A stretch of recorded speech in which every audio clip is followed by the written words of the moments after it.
It's April 6, 2015, and the United States is buzzing with excitement for the NCAA Basketball Championship Finals. The highly anticipated showdown, set to take place at Lucas Oil Stadium in Indianapolis, will see the Duke Blue Devils face off against the Wisconsin Badgers.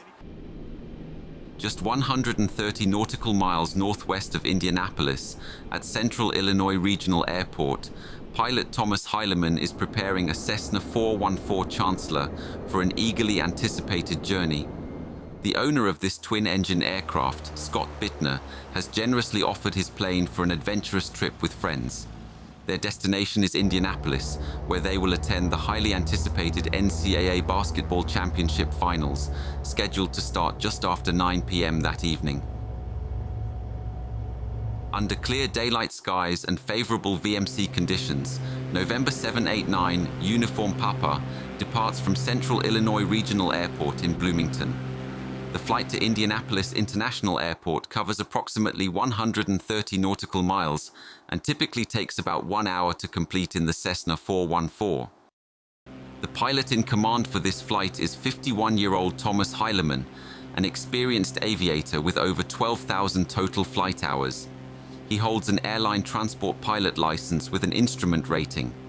Hileman had accumulated 9,850 hours in multi-engine airplanes, of which 1,150 hours were on the Cessna 414 Chancellor.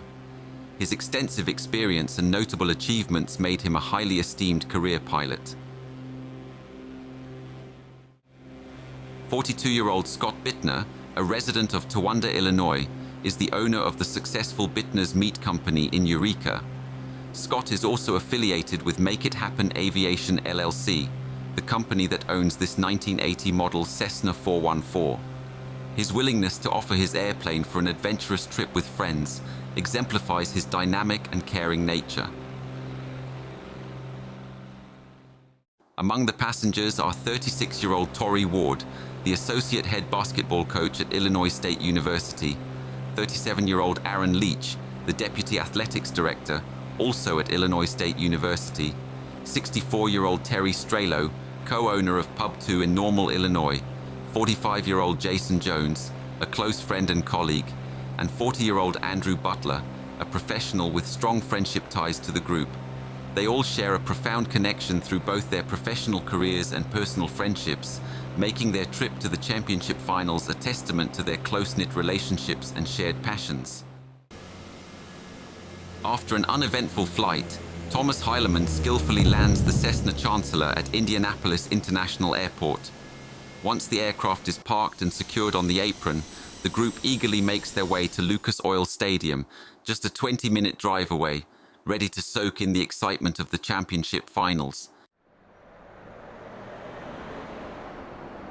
Excitement reaches its peak as the game tips off at 9:18 p.m. The first half is an electrifying battle, with both teams showcasing relentless defense and sharp offensive plays.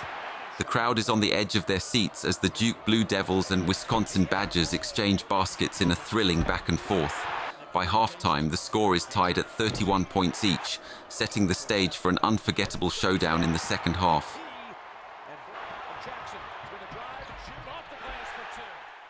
Back at the airport, pilot Thomas Hileman diligently monitors the weather through online services. Updates indicate that conditions in Bloomington are expected to include scattered clouds at around 100 feet above ground level and an overcast ceiling at 800 feet, with visibility reduced to 2 miles due to light rain and mist. Well before the game concludes, a decision is made to leave early and return to the airport for their return flight.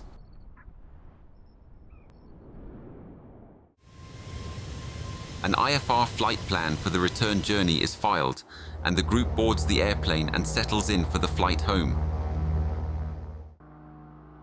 At 23:07 November 789 Uniform Papa departs from Indianapolis International Airport, ascending to their designated cruising altitude of 8,000 feet MSL while setting a direct course for Bloomington. Several minutes later, at 11:30, the championship finals conclude with the Duke Blue Devils triumphing over the Wisconsin Badgers with a final score of 68-63. This victory secures their 5th national title adding another historic win to their legacy. 42 nautical miles south-southeast of Central Illinois Regional Airport, identified by its airport code BMI, Thomas begins a cruise descent to 4,000 feet MSL. 8 minutes later, radio contact is made with the Peoria Terminal Radar Approach Control Facility, reporting level at 4,000 feet and requesting the ILS approach for runway 20 at BMI. Peoria approach, November 789, Uniform Papa, level at 4,000 feet, requesting ILS approach to runway 20 at Bloomington. November 789, Uniform Papa, Peoria approach. Expect vectors for the ILS approach to runway 20. Anticipating the adverse weather conditions at BMI, Thomas requested an ILS approach for runway 20, which the controller acknowledged. The Instrument Landing System, or ILS, is a precision navigation aid used to guide aircraft during approach and landing, particularly in poor weather or low visibility conditions. The ILS provides both horizontal and vertical guidance. Horizontal guidance, delivered by the localizer, aligns the aircraft with the runway centerline, while vertical guidance, provided by the glide slope, ensures a stable descent toward the runway. The controller guides November 789 in setting up the ILS approach by issuing the following instructions. November 789, Uniform Papa, you are 5 miles from Egro. Turn left to heading 230, maintain 2,500 feet until established on the localizer. Cleared for the ILS approach to runway 20. Left to 230, maintain 2,500 feet until established on the localizer. Cleared for the ILS runway 20, November 789, Uniform Papa. November 789, report cancellation of IFR on this frequency. Radar services terminated. Change to advisory frequency approved. Will report cancellation. Radar services terminated. Switching to advisory, November 789, Uniform Papa.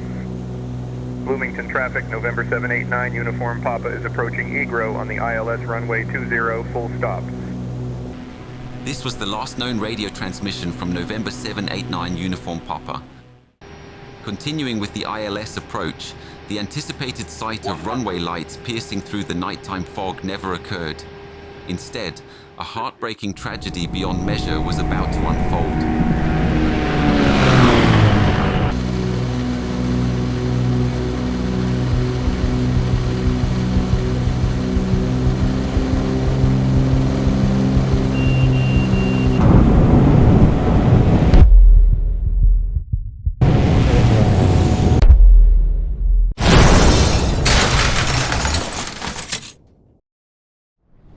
November 789, Uniform Papa. November 789, Uniform Papa, how do you read? After numerous unsuccessful attempts to contact the aircraft, the radar controller initiated the lost or missing aircraft notification process.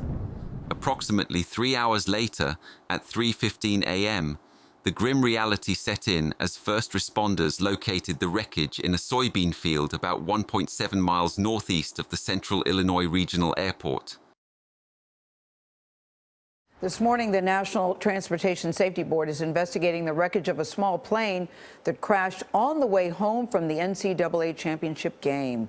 All 7 people on board died when the aircraft went down early Tuesday morning in Illinois. Dean Reynolds shows us how this accident is a tragedy for a college community. The small plane went down in a bean field in fog so dense it still lingered hours later as investigators sought to retrieve the bodies. It was a 1-hour flight due northwest that departed Indianapolis International Airport on Monday, scheduled to land at the Central Illinois Regional Airport in Bloomington. We know that the aircraft made a turn away from that predetermined course to the runway. The plane dropped off the radar and missed the runway. The NTSB left no stone unturned in their quest for answers. Over the span of 22 months, they conducted a meticulous investigation, examining every possible factor and detail related to the accident. Their comprehensive efforts culminated in the release of the final investigation report on February 15, 2017. A critical issue discovered during the investigation was related to the glide slope antenna cable. Laboratory examinations revealed that the glide slope antenna was not connected to the coaxial cable, which is crucial for transmitting the glide slope signal to the navigation instruments. Additionally, the coaxial cable was found crimped around a fuselage bulkhead stiffener, likely damaged during the accident. This disconnection would have prevented the aircraft from receiving valid glide slope signals, a critical component for a safe instrument approach and landing. Another significant factor highlighted in the accident report was the aircraft's weight and balance. The investigation found that both the preceding flight and the accident flight were conducted with the aircraft exceeding its maximum takeoff and landing weights. For the accident flight, the aircraft departed 271 pounds over the maximum takeoff weight, with the center of gravity positioned 4.37 inches aft of the allowable limits. At the time of the accident, the aircraft was 366 pounds over the maximum landing weight, with the center of gravity 3.71 inches aft of the permitted envelope. These deviations from the allowable weight and balance limits likely contributed to the aircraft's instability. Another significant factor contributing to the accident was pilot fatigue. The pilot had been awake for approximately 18 hours by the time of the accident, far exceeding his usual sleep schedule. This extended wakefulness disrupted his circadian rhythm, the body's internal 24-hour clock that regulates sleep-wake cycles. Operating outside of his normal circadian rhythm likely impaired his cognitive functions, reaction times, and decision-making abilities, contributing to the accident. This combination of pilot fatigue, increased workload due to lack of glide slope guidance, and improper aircraft loading resulted in the pilot's failure to maintain control of the airplane during the instrument approach in night instrument meteorological conditions. This led to the airplane exceeding its critical angle of attack and experiencing a stall and subsequent loss of control. It is often the convergence of seemingly minor events and faults that, when combined, culminate in an unfortunate sequence of events with catastrophic outcomes.